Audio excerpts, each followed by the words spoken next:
I come to this studio, and I thought to myself, we're going to screw this up somehow. Of course we are. Yeah, because I'm going to either break something or Brian's going to break something and blame it on me. But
I can't believe that we're actually in this room doing this. But anyway, I'm afraid to touch anything, so I don't know what to do with my hands right now. You're like Ricky Bobby.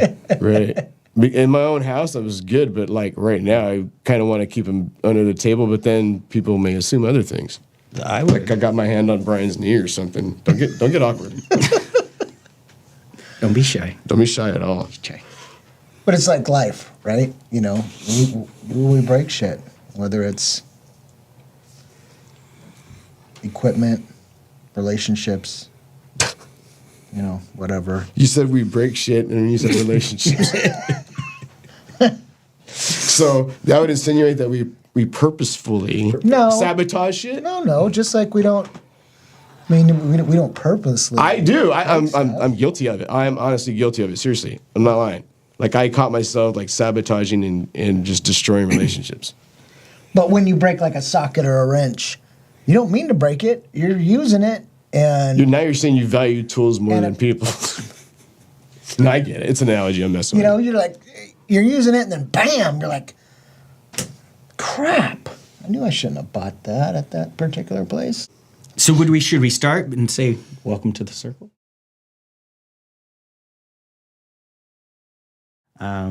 Prior to the circle, John, why don't you tell us how did we start? How did we get here? And then kind of go from there. Wow. I'm going to try to tell the Reader's Digest version because I don't want to make this whole thing about that story. But so in a nutshell, me and my brother were going through like the ending of relationships at the same time. And I was staying at my mom's house, right? And then next thing I know, I see this duffel bag in the room. My brother is now at my mom's house. So he's on the couch, and we're like fighting over who gets the extra bed in the spare room. And next thing I know, my mom comes home. She's like, I got you guys an apartment. There's no way I'm having you two assholes here. That's her words. So we felt so loved, right? But she did give us keys, and there was an apartment waiting for us, literally. And so me and my brother moved in, and we found ourselves like going through this, relationships ending. And we both had like difficult times like we do, but we would switch off like who was having a good day and a bad day. So In a nutshell, we kept each other out of jail. Let's put it that way. And I was still in law enforcement, so that was a big accomplishment on his part, right? But so during that time, like him and I, we talked later. We were always looking for how do regular guys like us deal with this stuff. There was no way I was going to go to a psychiatrist or ask for help because, you know, in law enforcement, it was a stigma. If you go to a psychiatrist or a shrink, number one, you don't trust them because the first thing they do is tell you, by the way, if you say this, this, and that, we have to tell the department. Mm-hmm. Oh, cool. There's a circle of trust gone. So him and I, without even knowing it, we were going online and looking for how do guys who don't want to ask for help ask for help. We couldn't find anything. So after things we went through hell, let's put it that way. And then I remember things got turned around for me. I remember coming home from a trip. I don't remember where I was, but it was my breakdown day. I go to my room, right, and I'm hyperventilating. I get down, and next thing I know, I'm on my knees in my room, and I'm bawling like a baby. And that's when I remember looking up literally at the ceiling and saying, God, if you're there now, I need you. Because I can't do this. I can't do it anymore. And I felt this. And first thing I think is, I'm embarrassed, man. I thought it was my brother, you know? So I turn around real quick, and I'm looking for him, and I don't see him. So I'm like, oh, maybe he left the room because, you know, he knows that I'm embarrassed or whatever. So I get up, and I start looking around the house. I'm looking under beds, closets. I even go outside in the front. He's not there. Truck's not there. As I walk back in the house, this is the part that got me the most. I walked back in, and I was like, why do I feel better? Like, I don't feel bothered by anything. All I knew is right then and there it was going to be okay. And I remember telling myself, and I don't even know if I told myself or it was a message from God or what, but stop feeding your brain the things that are not going to benefit you. Stop putting energy into things that are not going to benefit you. Stop worrying about people who are not concerned about you. And I remember just kind of sticking to that. And next thing I know, everything turned around for me. Like I got offered like this awesome job. Everything was just going great. And I wasn't emotionally distressed anymore. So I ended up telling my brother about it. And him and I are like, we don't push our belief on anybody, but we are believers. So we started talking about that. So we're doing good. A year goes by. And I felt like I need to do more. So guys like us, what I realized is once you have that calling to serve, I was in law enforcement just like you. We all worked together. That calling to serve it's a calling. It's that. It wasn't just like I just went and applied. I was meant to serve, right? I just had that pull to serve still, and I didn't know what it was. And I'm like, how do I do this? I don't know what to do. And I literally remember praying and talking to my brother. We were those guys looking for help, and we had nobody in the circle. Now picture this. This is how I came up with the Circle Guardians later. I felt like I was in a fight of my life, and I knew I was never going to win. But at least you want to look back and see the guys in your corner. Look back, there's nobody there. At least the people you thought would be. I'm like, man, that feeling sucked. So I told my brother, what if we decide to be the corner for anybody who went what we went through? Doesn't matter who they are. We're going to be in their corner. We're going to be in their circle. But how we do this to get people to trust us, I go, we got to get in front of a camera and talk about it. He goes, hell no, I'm not doing that. I really don't, which is why I think we have to. You have to get vulnerable. Very vulnerable. Yeah. And that's the only way to tell yourself the truth, right? Mm-hmm. Is vulnerable. And I realized that. I thought that telling myself the truth was maybe just saying it out loud to myself. No. You have to tell other people that you're uncomfortable with. And finally, I just said, I don't care. I'm going to tell everybody. And the response was not what I expected. I expected to be ridiculed, and instead people kept calling. So that's how it started. And we started as Brother's Keeper, and now it's evolved to the Circle of Guardians. Yeah, so it's kind of odd that while you're going through your transition, I had already been starting to process mine. For those of you who may have seen previous podcast with Brother's Keeper, In 2009, I was shot in the line of duty. And it started a huge life-changing event, more than I've ever expected. In every way, shape, or form, down to the minute details of my life, of how my day set up, everything. And so there I was. At first, you have the publicity coming. You have the sheriffs there. Everybody's there saying you're a hero. They're like, hey, and honestly, dance, monkey dance. And as long as you're dancing, you're okay. Inside, you're falling apart. And then when I finally said, hey, I can't keep doing this. This is starting to affect me. Everything disappears. And it gets quiet. And that's the thing I refer to as the quiet. And I was sitting there. I realized I'm losing my career. I'm going through a divorce. My father's dying. I can't take care of my children. Everything that I thought I had was gone. And the people I relied on, again, your backup, your partners, the people there, they're not there. It's not that they don't want to be, but you're out of sight, out of mind. They have to maintain, they have to be aware where they need to be. And at the time, I didn't understand that at all.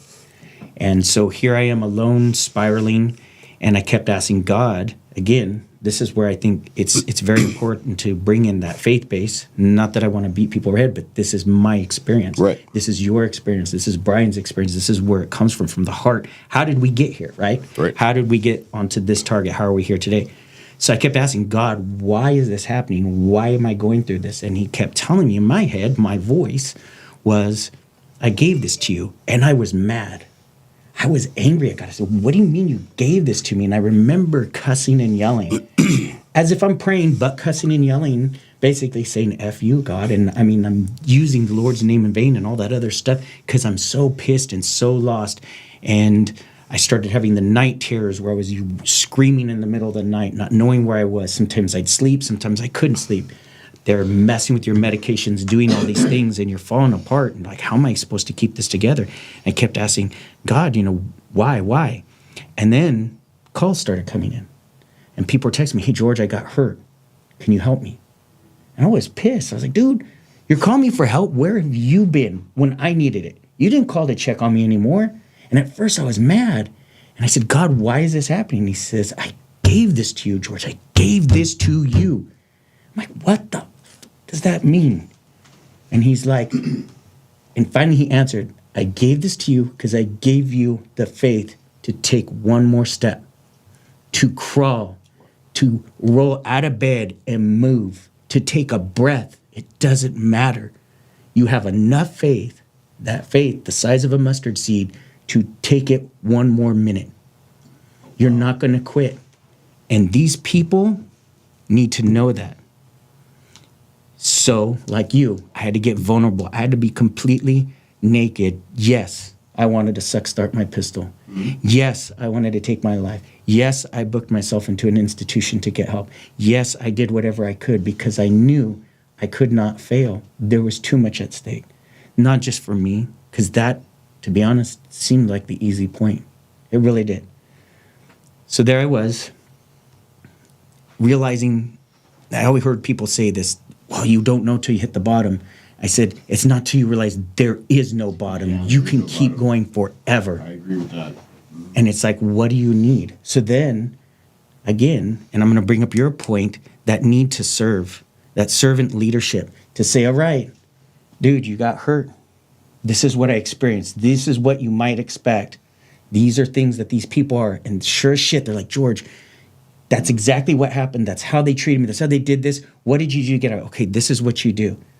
This is how I accomplished this. This is how I did. I had to forge and break this ice myself and find right people to trust, a correct therapist, the right attorney, those type of things to get through the process. And the more people I helped and the more I talked about my story, the more I was able even to help myself. And when I heard people say thank you, because if it wasn't for you, I don't know what I would have done. Yeah. So now my pain has a purpose. It's not just because. And I couldn't have done it if God didn't give me that fortitude to help me take that one more, like literally there were days all I could do is breathe, And so that's where I came up with my concept too of Life After the Badge. And Life After the Badge is a group that's a camaraderie based. It's a little different than some of the other ones, which are therapy based. Mine was camaraderie based because I really missed that. I missed hanging out with the guys. So it started with 3. We just recently hit 210 on the group. Bam. And it's taken several years, but when I call people now, they're not asking, why are you calling? They're like, oh, I heard about this. Yeah. And then I remember, I remember seeing, I knew we were friends on Facebook, and I remember just seeing this guy. He's walking and he's telling us this story, and I'm like, I didn't know any of this stuff had occurred, none of it. So I immediately didn't even reach out as a collaborator. I reached out as friend, dude, and I said, bro, I'm sorry, I had no idea, man. What happened? And we start talking, and it turns out we're both going down this same path and did not even know it. I mean, we were speaking the same language, and I was like, bro, we need to get together and talk about some of this stuff, and we did. And he actually came on Brothers Keeper twice. Remember the first one? We lost the whole show. The whole thing was gone. Wow. But he came back again and repeated the story, and that was the first time we really got an audience. And I remember there was a woman listening. She was liberal, big time. She sent me a message after his interview, Oz's interview, and she said, that is the first time I ever seen a cop as a human being. And I was like, wow, because his story is powerful, man. It was. I mean, a lot of us teared up during it. We did. Not me so much, but most everybody else, right? So how did Brian get here?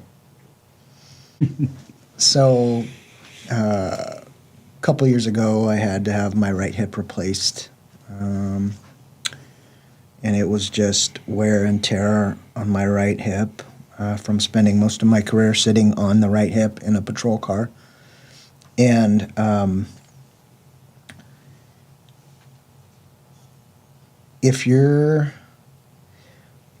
hip replacement is a career ender if you are like a worker bee, if you're someone who is just the ground level law enforcement, if you're not a sergeant and above where you can spend half your shift sitting at a desk or, walking around and that sort of thing, the department will basically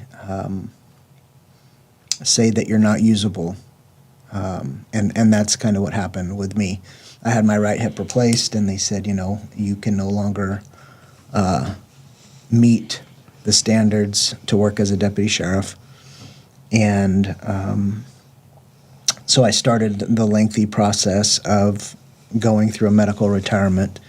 And so through this whole thing, I realized that, obviously my career was over, and I had become this person from, being in law enforcement for 21 years. Over time, I became this person, right? Because I was Brian Lehman before the job, graphic artist, hot rod guy, whatever, really outgoing, and then you get into law enforcement and you get reprogrammed a little bit in the academy, but more importantly is when you go to your agency and you go through that training program, that's when the real change begins to happen, right? The way you think, the way you view the world, the way you can't trust people, the way you have to put your back to the wall all the time, or even something as simple as writing reports. You have to find a dark corner and put your back into it to protect yourself and to see danger coming, right? Be nice to everybody, but have a plan to kill everyone. And you change into something else. And the only way I can describe it is like the Venom suit, the superhero villain Venom. It's a symbiotic suit that takes over your body and your mind. And when that's gone, or you realize your career is over, we all start this identity crisis. And I gotta say about where we worked, I will give them that prop is they had an excellent training program. I mean, to get through that, you had to be squared away. And I believe it was a 1/3 failure rate. So when we got through it, I mean, I know we were all proud to do that, but it does change you. You become a different person, and that's a good analogy of that. But you're a tough, squared away person who's got a brain and can think, but you can't turn it off sometimes. You know, it becomes your whole life changes. I agree with that, man. But I was proud to be a deputy. I remember that because, and I was proud to walk next to. If somebody made that program, you know, you're next to somebody squared away. You know, when it was called FTO at least. Yeah. Right. Yeah. But here's another thing too. I'm going to throw out there. Remember, we all started around the same time. Brian and I went to academy together. My first job as a deputy, I walk in and I see this beautiful man right here who I'm going to kick in the ass because he's too good looking.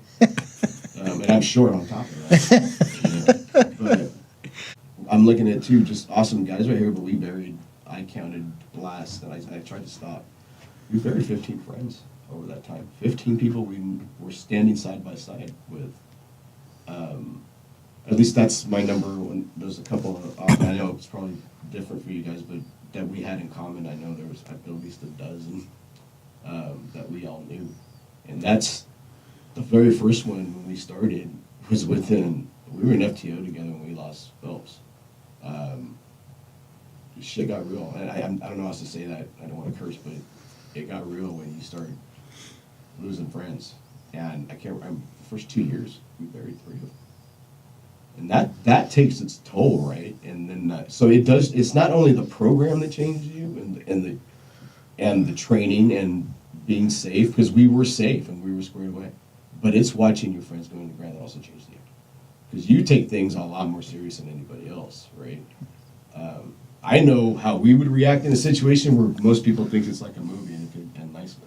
Mm-hmm. Like, you have no idea what you just did. But I don't want to interrupt, but I really wanted to give you props too, because you know to get through that was tough, dude. That was, you kind of bruised over. That was a tough program, and add to the fact that we started burying friends as we're doing that, and you still made it through, right? So it's not something you want to be proud of, but it's a badge you're wearing anyway. But it's a scarred one, but it's earned, no matter what. Like the scars, I remember telling George this. The real story is not the outside of that badge, man. That thing stays shiny. You can keep shining it. You turn that thing in. The stories are behind that thing, because that's you. And I just want to make sure you're doing yours justice. But yeah, please go ahead. Yeah. So going through this process and identity crisis and stuff, what added to it was overwhelming sense of loss, right? People who you thought were your friends and in your corner and who were your friends at work, they really were just friendly acquaintances, because once you're gone, nobody calls, nobody checks on you, and you just feel like you're alone, right? And then you're saddled with unhealthy coping skills, and we're so used to being calm and functioning in a chaotic environment, and then when the chaos is gone and you're home alone and you're sitting there and you can't get a job and you're just going, what is going on? And then you realize that you can't function in a calm environment. You have to function in chaos. So you start creating chaos, right? You start being a jerk to your significant other, or you start drinking, or you start taking drugs, or you start cheating on your spouse, or whatever. You start racing cars, right? So we can get back to running 100 miles an hour. So through this, I had an identity crisis, and but at the same time, like John said, I wanted to serve, right? So the issues that I started seeing, the abandonment, the identity crisis, I wanted to talk about. Then I called them the unspeakables. They're the unspeakable topics that none of us talked about in our career. At least I didn't. And I stayed away from those things. If somebody even started to talk about it, I was like, you got leprosy? I got to go write a report.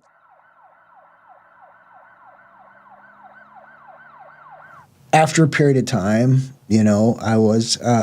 I connected with Oz, which was very helpful, getting me through a tough time.